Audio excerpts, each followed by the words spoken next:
Good morning, everybody.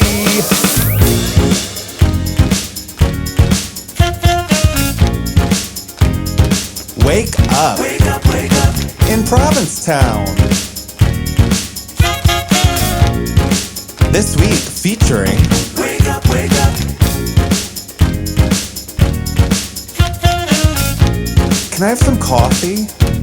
Wake up, wake up. Make it strong, please. Hey. Ho. Hey. Wake up, wake up. Ho. Whee! No, really, can I have some coffee? Come on. Hey guys, it's Friday, December 8th. This is Wake Up in Provincetown. Yeah. I'm Bob. I'm Harrison. Thank you guys for waking up with us. Yeah, we're having some slight technical difficulties, so we are making it work this morning. But this is how most talk shows are aired. They're recorded live and played later. Yes. So we've really hit the big time now. That's what it feels like. But we've got a really great show for you today. We have Bryan Legare coming in to talk about the Polar Bear Plunge, which is one of my favorite events that happens during the first Are you going to do it? No. Are you going to go? I like watching. You do? No, maybe, who knows? You just wait there with like a bathrobe for Bryan to come running out of the water? Yeah. And like a cup of hot cocoa, maybe? Yeah. The last time I did the Polar Bear Plunge, I was sick for 4 days. Slay. It's really cold. We also have Willian von Herff coming in to talk about wind farms and whales. He is a reporter for the Provincetown Independent. We're starting a new series called Independent Voices, where we have some reporters for the Provincetown Independent come on to speak about their stories rather than write about them. Yeah, I love that. You got to hang out at the Captain's Daughters this week? Yeah, I went to hang out with General Manager Madeline Merenda, and we had a really cute time. If you haven't been in there, go in there and check out all the cute stuff that they have for Christmas. Also, the Kook Toy Drive the Kook Family Fund fundraiser was this week. We also have Hilarie and Tamar coming on to give a really incredible performance of their brand new holiday song. We have a clip from the toy drive, right? Yes, great. So you weren't there. I think you were still on your way back from New York, but there were like dozens of really fabulous performances. We have just a little short highlight reel for you, and I think so far the Kook Family Fund has raised over $10,000, but we're not done yet. You can contribute to that GoFundMe until December 15th, which is next Friday. Oh, that's so awesome. one more week of raising money for the children of Provincetown. Yeah, as we mentioned last week, it's kind of transitioned from being a toy drive to more of like a functional helping hand. Right. Yeah. We know in the Outer Cape, gas prices in the winter. What do people heat their house with? Propane, oil, gas, all of these things. Electric bills. Yeah. I mean, do you pay your electric bill or is everything lumped in? I pay my electric bill. Does it go through the roof in the wintertime? No. Really? No. Why not? I don't know. You just sit in there and shiver. You don't turn the heat up. I turn the heat on. Heat's included. Oh, heat's included. Yeah. Oh, okay. And separate from electric. Your heat is separate from You have electric. electric heat. Some of my heat is electric. Bob also is infamous for having a 3-sided fireplace. That too. What How happened was the this toy week? drive?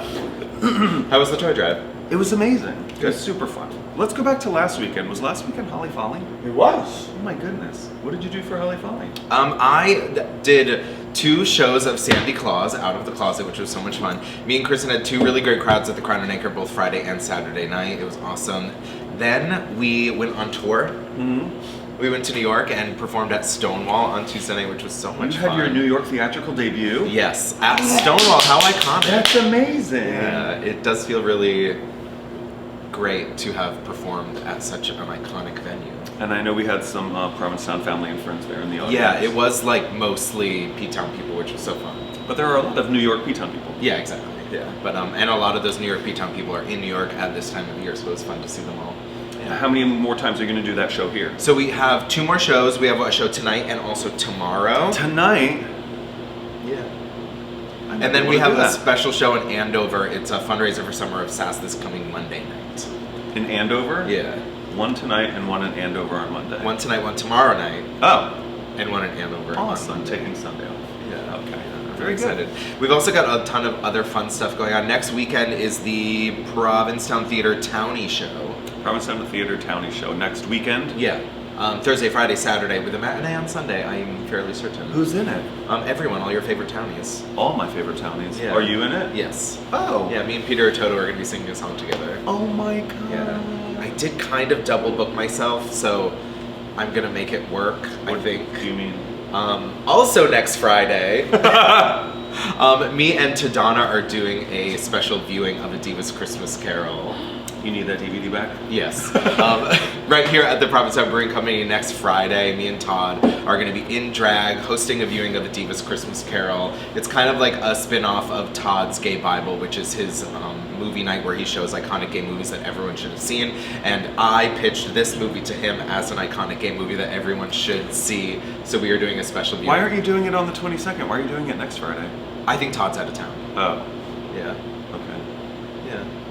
Well, I have to miss it now. Why? Where are you? I'm gonna be in Delaware next week visiting my family. Oh, right. We should have Todd co-host the show next Friday. Oh, that's a good idea. In drag. We'll get in drag at like 6 a.m. And just stay in drag all day. Ooh, that sounds horrible. That sounds awful.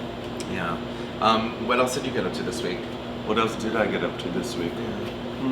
Oh, I did see Benji this past week. Oh, Yeah. how's Benji? So Benji was doing really well after his first round of chemo and radiation, and that first sign that it was my understanding that the tumor had remained a size and maybe even gotten a little smaller. He was doing really well. He did have a slight setback. Some of his symptoms did come back, and when they went to take another look, it had gotten a little bigger, and a new mutation was found. He just started this past Monday on a new treatment. I saw him just hours after he took his first treatment, and he was thrown for a loop.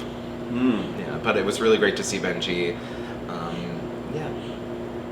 Good. Yeah, reach out to him on Instagram. I'm sure he'd love to hear from everyone. Glad you guys got to spend some quality time together.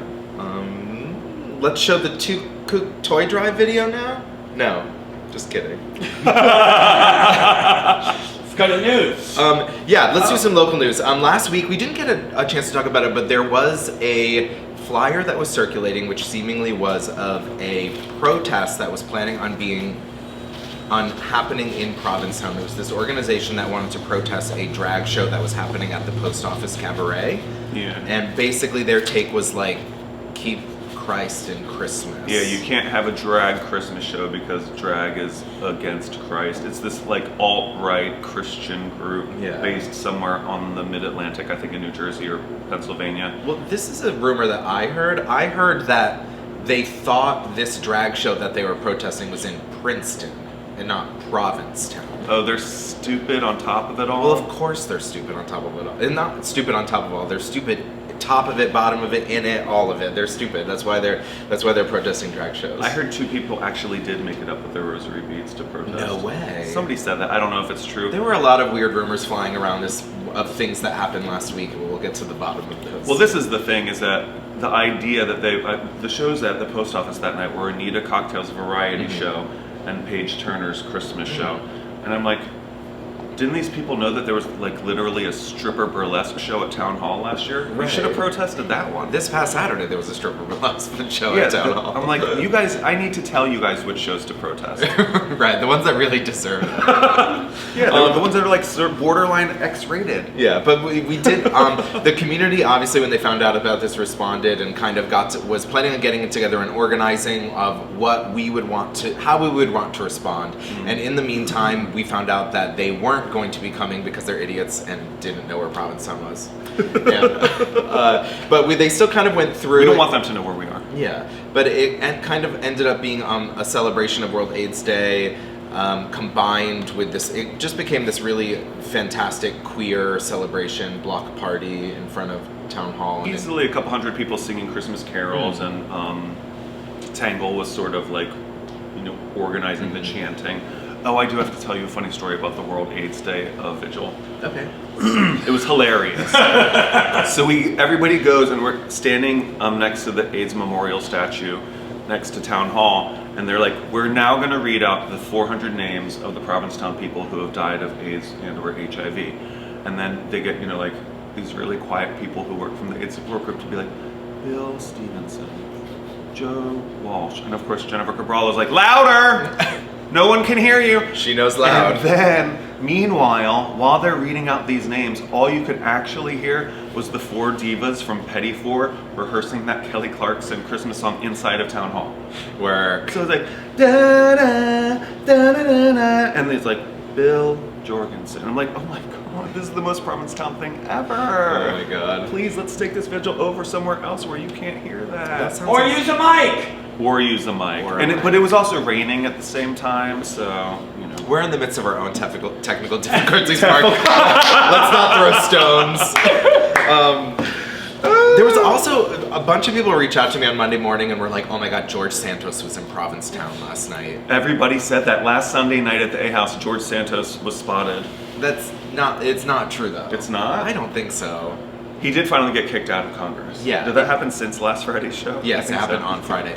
If you saw George Santos with your own eyeballs, please let us know. With a photo, because you would have it. Yeah, it was someone. If George Santos was at A House, someone would have taken a photo of that. Probably. But George Santos was expelled from Congress this past Friday. He became the 6th member ever to be expelled from Congress. 6th? Yeah. Good lord. This is in response to campaign finance violations and misrepresentations of his background. And misappropriation of funds, like buying Botox and Yeah. OnlyFans accounts. Yeah.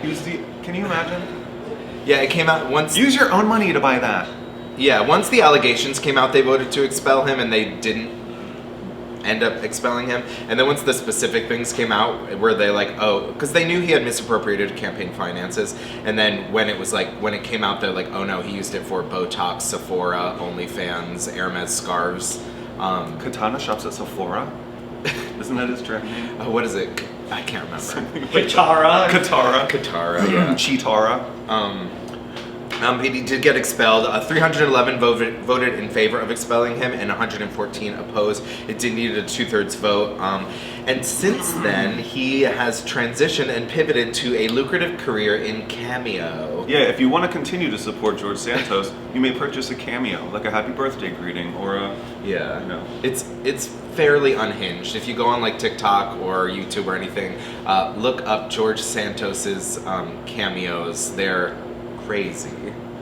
I mean, at least he's doing something on the up and up now.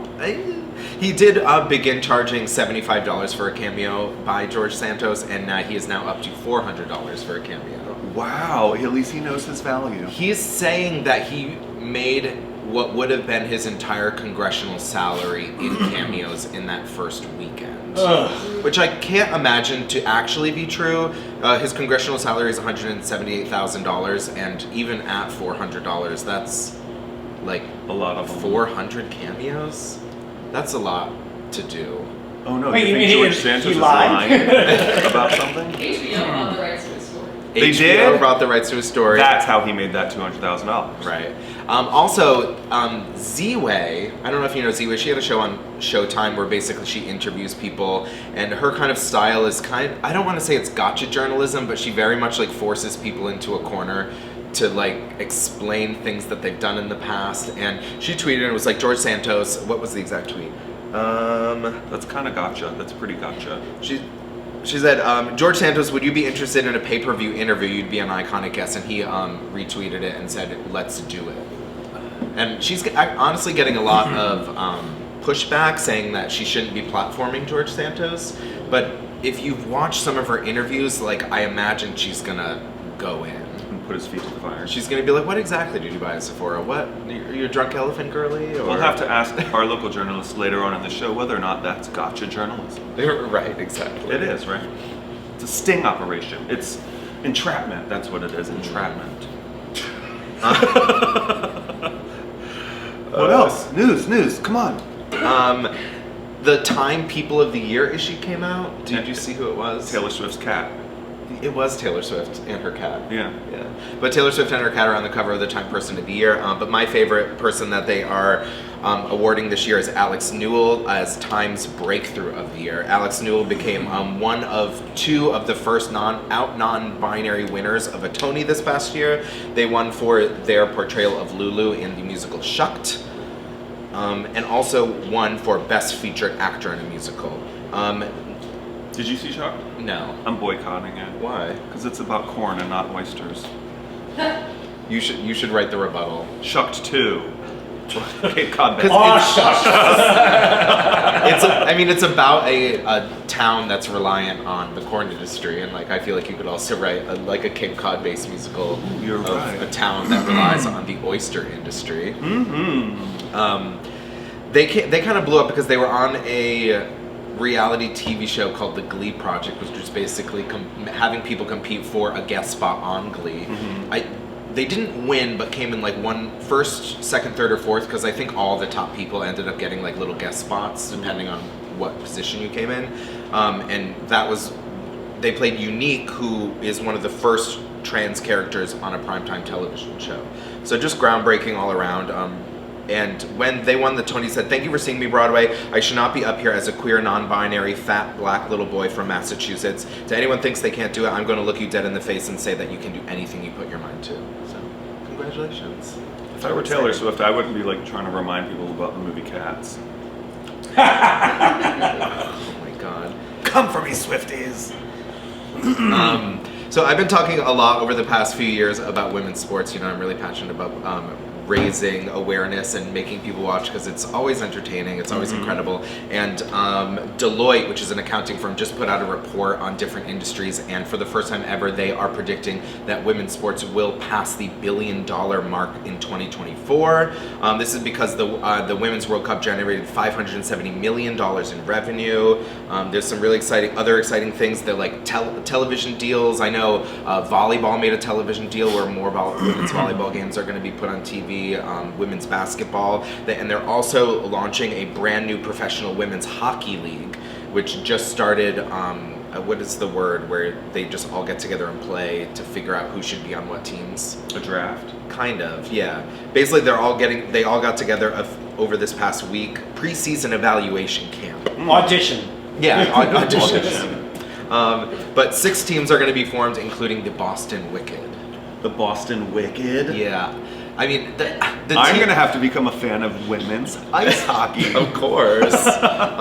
One of the schools where I grew up had a really great women's hockey team that used to travel the country. Yeah. And one of my really good friends from Boston, Alicia, her sister-in-law, is one of the 2 twins who was on the U.S. team that won a few years ago. Oh my goodness. Gold medal winner.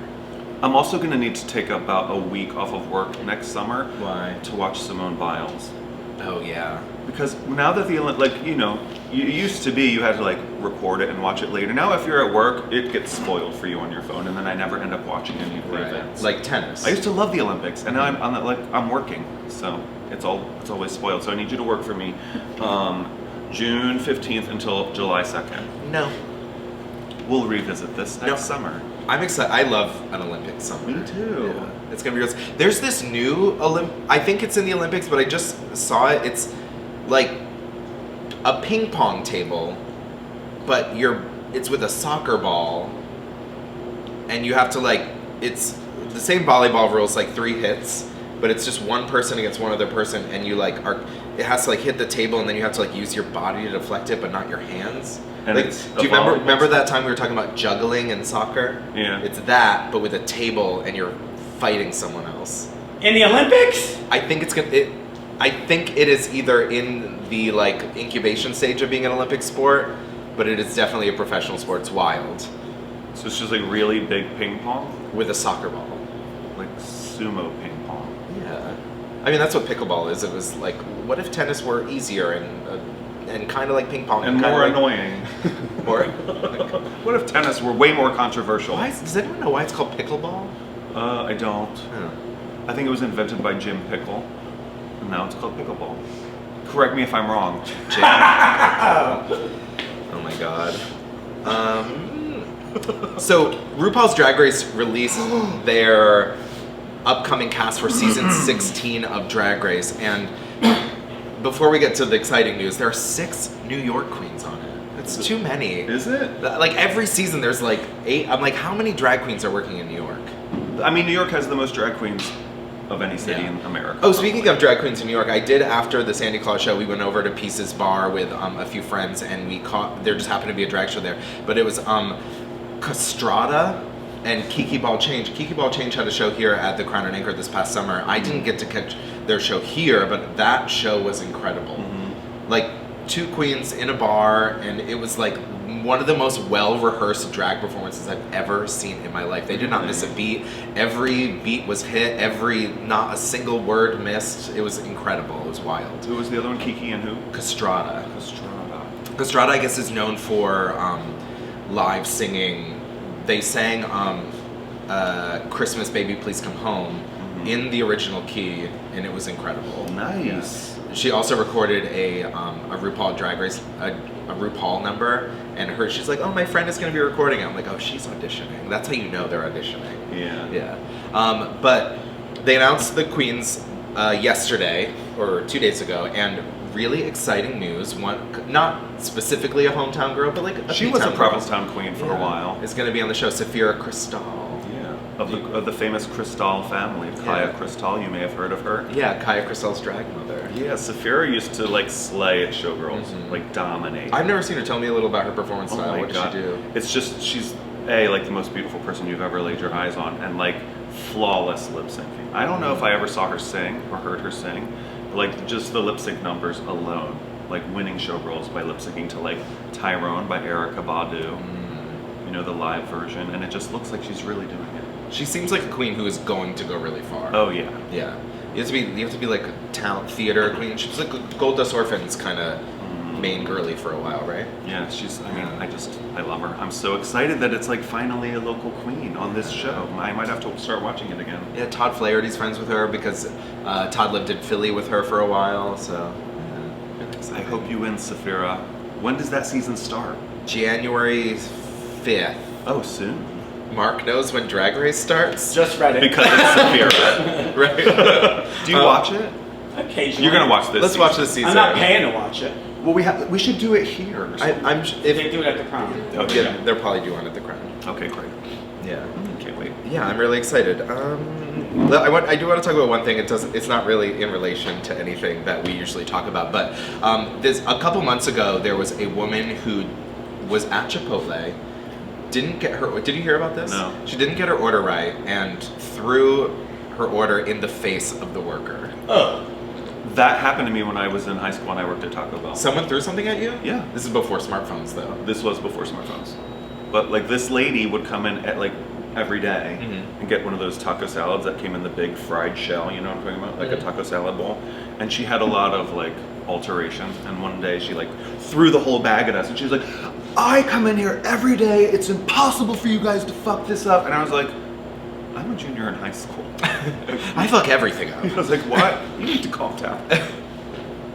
But this, Always a burrito. But this woman threw the burrito bowl at the employee's face. It obviously is on their cameras, and the worker pressed charges. Good. And she did plead. The woman did plead guilty to a misdemeanor assault charge, and she was initially sentenced to 180 days in jail. But That's then, a lot to throw right. a burrito. I mean, that's assault with a deadly weapon. No, maybe not deadly. But what if they were allergic to? Stop it. No. So wait, are they going to give her 180 days in jail? Well, and then the judge offered her a second option, which is to serve 30 days in jail and then work for 60 days in a fast food establishment. As slave labor? I think you should make her do that. Yeah, I think this goes. I know so many people who have worked in the restaurant industry who always say, it's kind of like a trope that's always said within the restaurant industry, it's like the world would be such a better place if every person had to work a year in a restaurant or a service position or retail, because it just forces you to have a level of empathy for other people in those situations. Oh yeah. Yeah. Everybody should have to. Yeah. And I think this... Did she pick that? She did pick that. I hope everyone finds out where she ends up working for those 60 days. Where did the burrito throwing happen? Like, where is she from? Oh, I don't know. I didn't write that down. I'm gonna find out. I'm gonna go to her Chipotle. But my favorite is the judge was being interviewed on TV and said, you didn't get your burrito bowl the way you like it, and this is how you respond. This is not Real Housewives of Parma. That behavior is unacceptable. Parma? Yeah, it must have been Parma? I don't know. It's not Italy. Is Parma a place? Sure it is. Yeah. Ohio. Parma, Ohio. Ohio. Parma, Ohio. This is not Real Housewives of Parma. But I love that punishment for throwing a burrito bowl in someone's face. Speaking of Real Housewives, do you know? No. Oh, is that not? It's not out yet. Never Yes. mind. Okay. Let's Correct me if I'm wrong. go to a video. What's our first video? We're gonna see Madeline at Captain's Daughters. You guys check this out. Good morning and happy holidays, everybody. I'm hanging out with Madeline at the Captain's Daughters, which is, I mean, aside from being a tea shop, you've got a lot of stuff going on here. Yes, Yeah. Specifically for the holidays too, right? Absolutely. So we have a lot of small gifty things, and we've always been selling, wellness, home, clothing, all of our selection of teas and fine art. So it's quite a little bit of everything. And can you tell me a little bit about how this all began? Yes. You're going into your 8th year here. Going into the 8th year, Megan and Danny are the two owners. They started this business. They were big corporate gals working in New York for, 10 years or more. And the only time they ever got a break was to stop and have a cup of tea together. Really? Yeah. So they finally decided they needed a break, and they decided to open up this store with the concept that you could come in, relax, take a break, get a tea, and look around. There's some artwork that's all, locally made, and also support small business and just enjoy yourself and have like a little moment of heaven, hopefully. I'm gonna vouch for the vibe. It's like so beautiful, and look out the window, Mark. Like, this is your office. Yeah, it is the best office I've ever had and probably will ever have. And so you've got art from local people. Yeah, so right now we have some artwork by Peter Chow, who also, he is in some of the holiday markets, and we also have some of his ornaments here. These ornaments, we just did a Christmas opening, and they will be available all month long. So I basically gave the same glass ornaments to 20 different artists, and then said, do whatever you want, like have fun with it. And they all came out so different. I have the Sailors by Julie Bowers Murphy. These are by E-Man. He originally came here through the Summer of Sass program, which actually one of our founders, Megan, is associated with the Summer of Sass. She also works for All Modern, and they were actually able to work on a collaboration together over the summer where they housed the new Summer of Sass. Awesome. Yeah. I'm definitely going to be buying some of these shirts before I leave here today. Because even though I live in the East End, I consider myself a West End boy. I totally get that. I think you kind of need both. I work on the East End, but then I like to hang out in the West End. It's your mood, you know? Yeah. I've always worked down there, so. Yeah. It's so much fun. And did they design all the shirts themselves? Yes. So Danny and Megan designed the shirts, and Megan came up with the country club, and then as a joke for April Fool's Day, we said we had a little typo. I love that. And it just kind of got so popular, and it felt very fitting. Yeah. We kept it going. I love that one. Yeah. That's so funny. And so their original love and mission was tea. Yeah, so their original love is definitely tea. They really catered the blends that we're using, the packaging. They wanted it all to be a unique and special experience. The tea tins themselves are considered collector items, and basically you would buy the sachet as your refill. Okay. We have a really wide assortment of herbal teas, green, black, a lot of our own individual blends that we've come up with over the years. I would say the majority of them are all organic. Boys Beach blend. Yes, we really tried to cater to the town. Our newest tea is probably the P-Town Pride. It's a green herbal blend, and when you steep it, it's actually purple. Oh. Yes, so it's very pretty and delicious as well, and good for you. Excellent. Win-win. And you're going to be here all year, every day, or what's the schedule these days? Right now we're here, we're closed on Tuesday, Wednesday, but we're open Thursday through Monday. Okay. And we will be until after the holidays. after the holidays, we'll be open just on the weekends. But we will be here year-round, serving up the tea. Excellent. Come in and say hi to Madeline. Do some Christmas shopping, you guys. This is a really, really fun place to grab a couple of things for the people that you love. And we'll see you soon.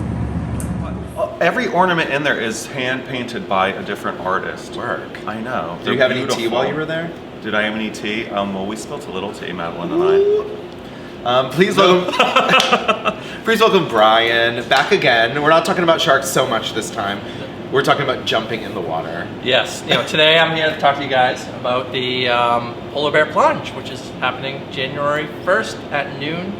What day of the this week year. is that? That's gonna be a Monday this year. How cute. Okay. Yeah. It's one of the biggest events for First Light Weekend, which is our New Year's weekend here in Provincetown.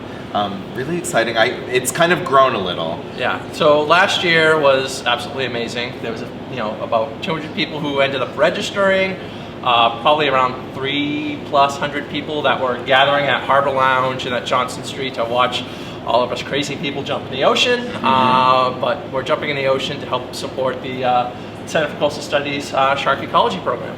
Nice. So you are raising money. People can sponsor you to jump into the water. Exactly. So this year we have options to you can create a team. You can help fundraise a part of those teams. Like Admiral's Landing has already created a team. There's a bunch of individuals in town that have done that. And that the funds for that go to help both support the event and to support the work I do throughout the year. And how many years have they been doing this? So this is going to be the 8th Polar Bear Plunge. Did you start it? I did not. So it was started by Steve Katerinas, Brendan, and the folks at Harbor Lounge back in 2015, 2016. Nice. Yeah. And how much did you guys raise last year? Last year we were able to raise about $17,000. Wow. People paying me to jump in the cold water, which is great because I don't like cold water. Me neither. Have you gotten a temperature on how cold the water is on days in the past where everyone's jumped in? It's been adequate. Adequate to whose standards? Yes. So, the big key to what I'm finding jumping in the water like this is A, you're paying attention to the 200 people behind you so you don't get trampled. Okay. And, number 2 is wear as little amount of clothing as possible. Really? Because you can dry off faster. Oh. Well, that's word also to a the survival wise. tip. If you are in cold temperatures, don't be wet. like having wet clothes on you, you're better off naked than having wet clothes on you if you're stranded somewhere cold. Right. Yeah. But correct me if I'm wrong, Mark, but isn't the water often warmer than the air temperature? If it's 30 degrees out, the water is warmer than that. That's true. Yes, the water can only get so cold. Yeah, or it's ice. Correct. Yeah, so maybe just stay in for a while. Maybe it's not that cold after all. No, it's not crazy. You can also do an off-site plunge. Yeah, so this year what we've been able to do, because a lot of people talk to me and say, well, I won't be in Provincetown, I'm not jumping in the water. We've created what we call a virtual plunge. So you can sign up, support the event, do a virtual plunge if you're in Palm Springs, Wilton Manors, Puerto Vallarta. I've got a group that's going to do it in Thailand, which is fantastic. Oh, no way. That doesn't quite sound as fair. The water's 80 degrees. Yeah, in exactly. Thailand. Ooh, look at me plunge in Puerto Vallarta. Which means they should just donate more. Yeah, Right. exactly. And support. Take the difference in ocean temperature, multiply it by 1,000, donate that much. Wow. Also, Harrison's my new favorite friend. And also, if you are somewhere cold and you're going to do a virtual plunge, make sure to be safe, have someone with you who's not plunging to help if anything goes wrong. Because I imagine you're going to have medical on site, things like that. Yeah, so every year we, everyone is required to bring water shoes because often, in our harbor there's oysters and other stuff. We have ambulance and EMT on site because jumping in cold water can be a little too invigorating sometimes. And sometimes there's medical issues after that. But all this has been able to to come together. The police and the fire departments are there. It's great support from the town. And this year we're organizing it with our Provincetown Business Guild, who's been able to really help us take it to that next level of organizing. Excellent. Really excited. Do you have a team or are you by yourself? So my team is CCS Jumps the Shark.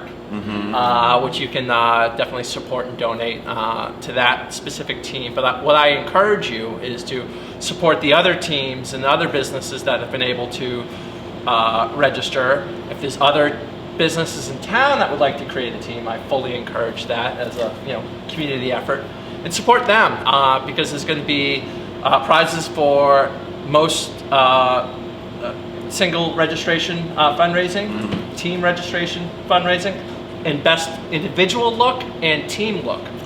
So there are some competitions going on. Where can people get more information? So if you go to the Provincetown Business Guild website, there is a portal there, and to find the registration page through a run-up, sign-up page, and that should work. Are you're not going to plunge? Maybe. At least stick your finger in your drink and consider. Yeah, give it a little stir. I'm going to commit to taking a colder than usual shower. I'll do a virtual turn it down a plunge in a hot tub.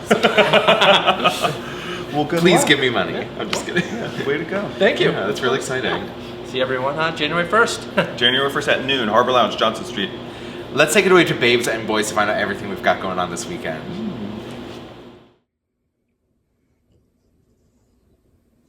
Oh, good morning, everyone. You just caught me thinking about what local gifts I can give to my friends this year from Provincetown. Buy local, buy here, buy queer. 'Tis the season. And 'tis the season for more events. So upcoming today and tomorrow, Friday at 7 p.m. and Saturday at 5 p.m., there will be a free concert at Town Hall by the Outer Cape Chorale.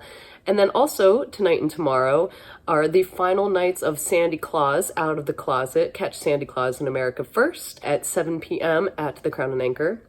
And then on Saturday, there will be the Babes and Boys Holiday Market at the Provincetown Brewing Company from 12 to 4. Many local vendors. You're going to want to come out and support. It'll be a great time. And then the Mosquito is also playing on Saturday night. Its theme is transformation, and that's at the Provincetown Theater, Saturday at 7 p.m. Sunday, then, is live jazz with Mike Flanagan and Chris Grasso and Marshall Wood at Tin Pan Alley at 7 p.m. And also Sunday at 6 p.m., the Underground will be hosting an ornament and gingerbread house making. That'll be fun. Get to the Underground at 6 p.m. Monday night is Noodle Night at the Governor Brad's, one of my favorite. Get in on those delicious noodles. And Tuesday is Game Nights with Giselle at the Wave Bar at the Crown and Anchor. And also on Wednesday, it's Confessions at the Decked Out Porch Bar. You're going to want to check out their new drink menu, including specialty cocktails and an orange wine by the glass. You know who's pretty happy about that. Also, bingo is at the Little Bar in A House on Wednesday. And if you want to get your film on, Thursday, the Film Art Series is presented by the Provincetown Film Society and Pam. Check out their schedules for Thursday night Film Art Series, now through May 9th at 7 p.m. And Billy Huff is at Tin Pan Alley's on Thursdays at 7 p.m. And finally, the Townie Holiday Extravaganza is at the Provincetown Theater from the 14th through the 17th. So lots to do this holiday season. Holly Folly may be over, but there's still plenty to do in town, so get out there. Also, again, buy local, buy here, buy queer. See you out there. Thank you, Carmen and Sam. Let's just do the whole show like that. Yeah. Please welcome Willian on Herff. He is a reporter at the Provincetown Independent. Thank you so much for being here. Thank you for having me. How long have you been working at the paper? Oh, less than 3 months. And actually, I think today's my 3-month anniversary. Congratulations. Yeah, it feels good to be here. Where did you go to school? I went to my undergrad was in McGill for biology, and then I did my master's in science writing at MIT. Oh, so you're a science writer primarily? Yes, exactly. That's great. There's so many science things happening on the Outer Cape that you get to write about. There really are. I heard you're kind of focused on the wind stuff right now. Wind farms? Is that what it is? Yeah. Okay. Well, renewable energy is just a huge deal right now. Yeah. And there's been a lot of sort of misinformation around wind farms. You know, there's the big wind farm project currently going up near Martha's Vineyard, and there's a certain segment of the right wing that's taken that, and they're crusading against that, and they're using whales to do that. There was this event like about 2 years ago in New Jersey where a bunch of whales washed up dead, and that was obviously awful. Wow. And people tried to tie that to wind development there. And then a certain segment of the right wing really took that. Like Trump was saying in a rally how the wind farms are making whales go a little batty. And Tucker It's like, Carlson. now they care about whales? Exactly. Right. Oh, it's so infuriating. And Tucker Carlson had a segment called "The Biden Whale Extinction." The reality is, wind farms really aren't too dangerous to whales, and I decided we'd gotten letters to the paper about whales and people expressing their concern, and I was tasked with looking into this. I spoke with Stormy Mayo at Center for Coastal Studies. I spoke with a former scientist at Cornell named Christopher Clark, who's a whale acoustic ecologist. Really, both lovely people, and they both sort of said that yeah, the ocean is noisy and that has impacts on whales, but wind is such a tiny drop in the bucket, and when you think about the positive stuff that renewable energy can do, that's so much more important than what amounts to a very small amount of noise being added to the ocean. Right. And a lot of the detractors against wind and renewable energy are also, besides caring so much about the whales, they say it's like about their view, right? A lot of pushback that. And that's just, my take on that is, think about how we view lighthouses nowadays. Those aren't a natural part of the landscape, Right, and they're true. viewed as this like essential part of the Cape. Right. 100 years from now, we'll probably view wind farms the same way. Right, where they were just like a practical thing created in the same way Exactly. we're trying to practically create renewable energy. Exactly, and something that people associate with the coast. And I know that's probably a kind of a scary thing to think about right now, but at the same time, climate change is a lot scarier, and the idea of being able to transition to renewable energy is such a powerful thing. Right. Wow. Yeah, and it's tragic too, because like a lot of these movements that are trying to promote anti-wind farm sentiment, they have not too explicit but very implicit ties to like right-wing think tanks, like the Texas Public Policy Foundation, all these people that are essentially big oil shells. Of course. Yeah. So it's transparent. It is transparent. It's very unfortunate the way that this has been co-opted. So, yeah, the message is whales are okay when it comes to wind farms, on the whole. That's great. Yes. Yeah. Tell us more about this bird. Oh, yes. You when we were like, what do you want to talk about? Like, it was like wind farms and whales, and then just like the last sentence was about this bird, and I was like, you have to explain. Okay, so for some context, I've been interested in birds since I was like 6. Uh-huh. It's been like my thing since I was a little kid. And one of the cool things, when I arrived at the paper, I started writing a column about birds on the Outer Cape. And one of the things that's really interesting is that in the last sort of 30 years, but especially in the last 10 or so, there's been a lot of research into understanding how animals, and birds in particular, honestly, defy the sort of sex and gender binaries, and that a lot of these things are really human constructs. So one example is that one of the most common birds in the winter on the Outer Cape, it's called a white-throated sparrow. It looks like pretty much every other sparrow. It's brown, it's got a bit of white on the face, and there's a white stripe right here. And the interesting thing about it is that there are males and females, and that some of the males have a white stripe, some of them have a tan stripe, same thing with the females. The really interesting thing is that pretty much exclusively white stripe males and tan stripe females mate, and tan stripe males and white stripe females mate. Weird. To the point where scientists essentially consider it to have 4 sexes, which we don't know of any other animal that's like that. Interesting. And so again, it just reinforces the point that our idea of male and female is the only 2 sexes, like even beyond gender, but as a scientific concept, that isn't really how it works in the rest of the animal kingdom.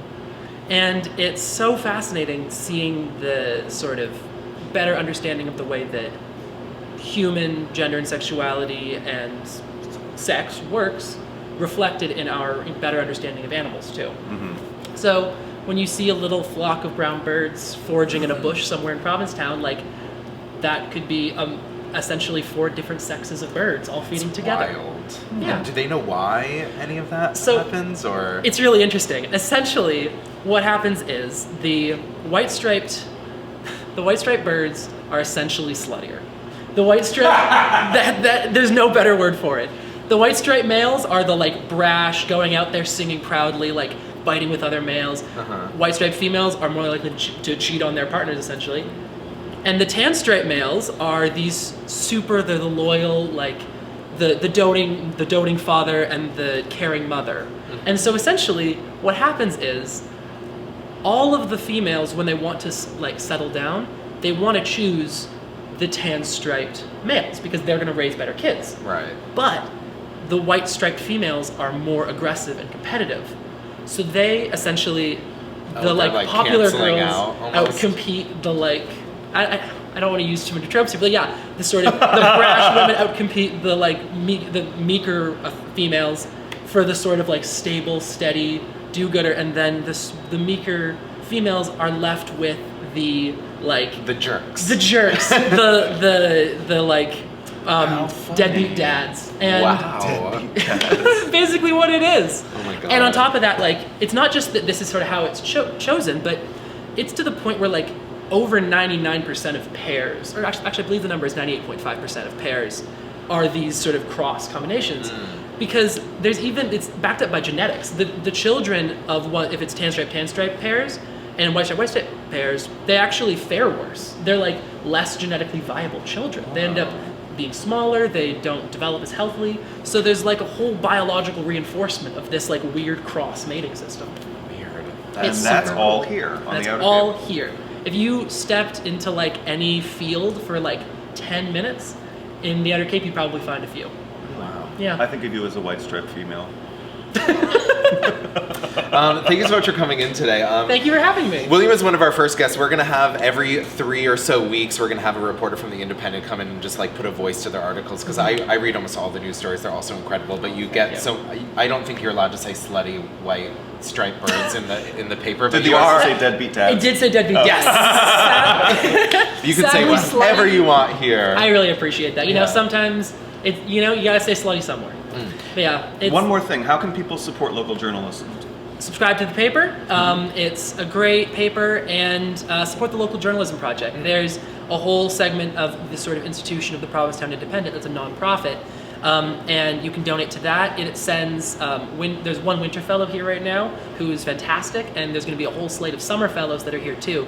They're part of what makes the paper happen, and that's all thanks to the local journalism project. So That's awesome. subscribe to the paper, donate to the local journalism project, and thank you for supporting us. Thank you for coming in today. It's nice so to put much. a face with a name. Appreciate it. Nice to meet you. Let's show that video now. The Kook Kook Family Drive. Fund. Yes.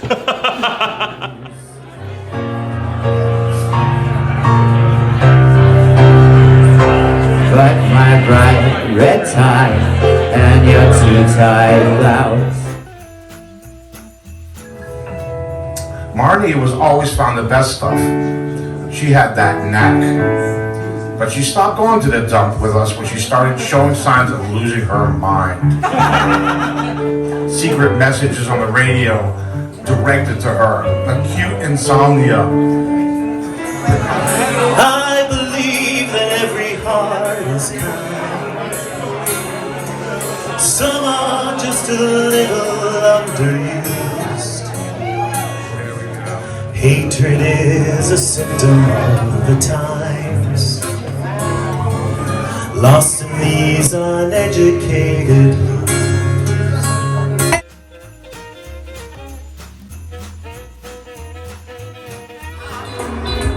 Rocking around the Christmas tree, let the Christmas spirit ring.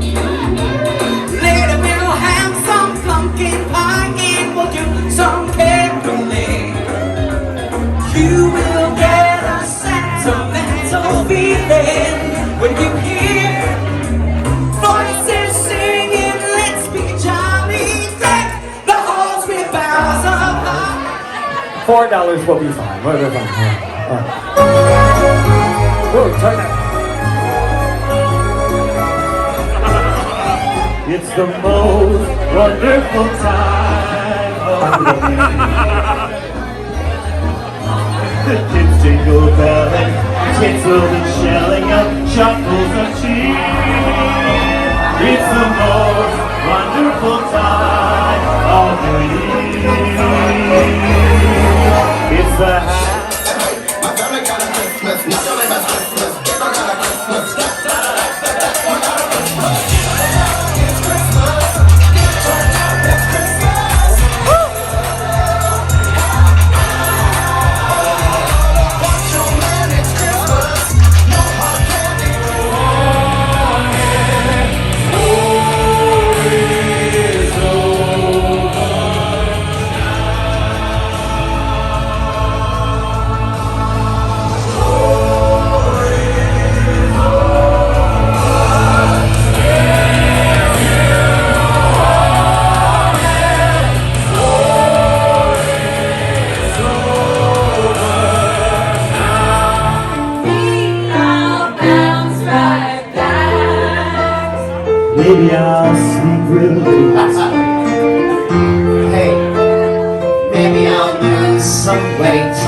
Maybe I'll clear my jug. Maybe I'll just get drunk on apple wine. Maybe I'll be just fine and dandy. Lord, it's like a hard candy Christmas. I'm barely getting through tomorrow, but still I won't let sorrow bring me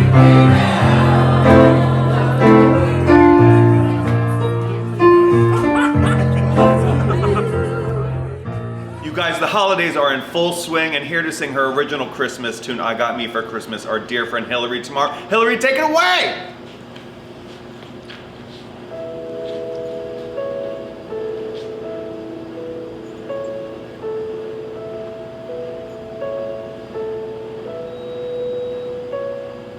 Snow is floating down from the skies.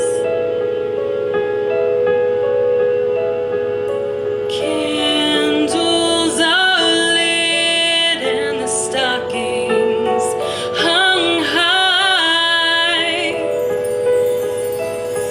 The tree is trimmed with presents and bows. My name signs the cards to me with love. This holiday is not delivered from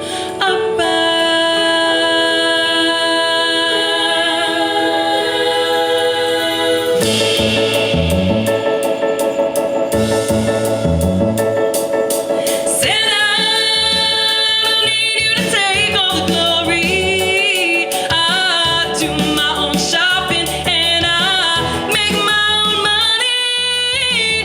This holiday's made by me, by all the women in my family. Yes, I got me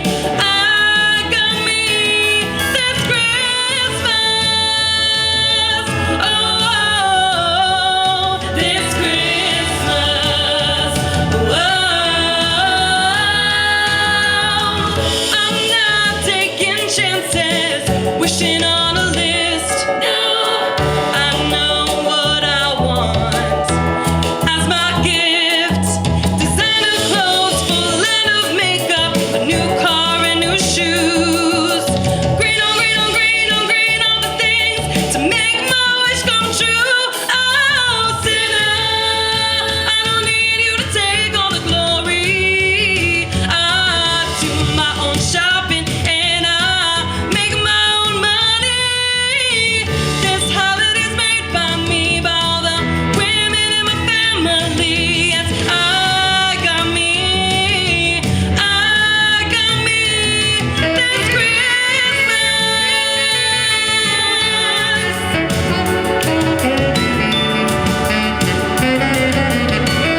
Mike Flanagan, everybody.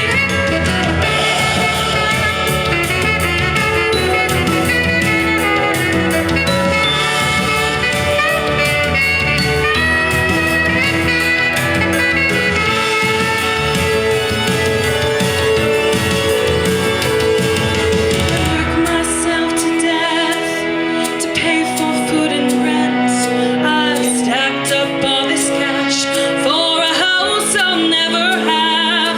So if Santa is real and he lives in me, I'll slide down my own chimney to make the Christmas of my dreams. Santa, I don't need you to take all the glory. I do my own shopping and I make my own money. This holiday's made by me, by all the women in my family. Yes, I got me this Christmas. This Christmas.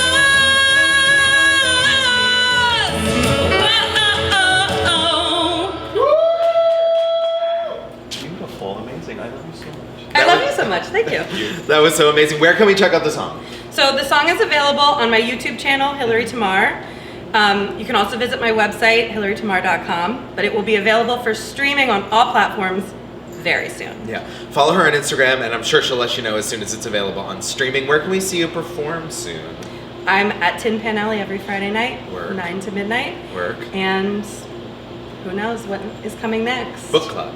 Book club! We have a book club every Monday night at the library at the Crown and Anchor. We just finished Britney Spears' memoir. How was it? It was Uplifting? Sad? a wild ride. Yeah. It was all things we knew. We all knew these things, but they were difficult to read from her perspective. Totally. But it's had a really positive ending, so we're happy about great. that. But this week, this coming Monday, What are we start starting? Paris Hilton, Oh the my memoir. goodness. That's going to be so fun. Yes, and that's every Monday night, 7 to 9 Killer. at the library at the That's Crown. fun. One little bit of news, the congratulations to the brewery, they did just get approved for their outdoor entertainment license last night, so excellent. get ready for amazing things to be happening, continuing at the brewery. All the things you know and love continuing here at the brewery. And if you guys want to donate to the Kook Family Fund, just go to Venmo and search Kook Family Fund and it'll pop right up and you can donate that way. Thank you guys for tuning in. Thank you for being along with us today on this wild ride this morning. A big thank you to our sponsors, the Crown and Anchor, the Provincetown Business Guild, the Provincetown Brewing Company, the Boat Slip, and also Shipwreck at the Brass Key. Thanks for waking up in Provincetown. Wherever you are. And we'll see you next Friday. Good morning, everybody.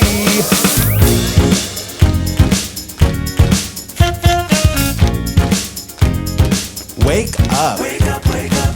In Provincetown.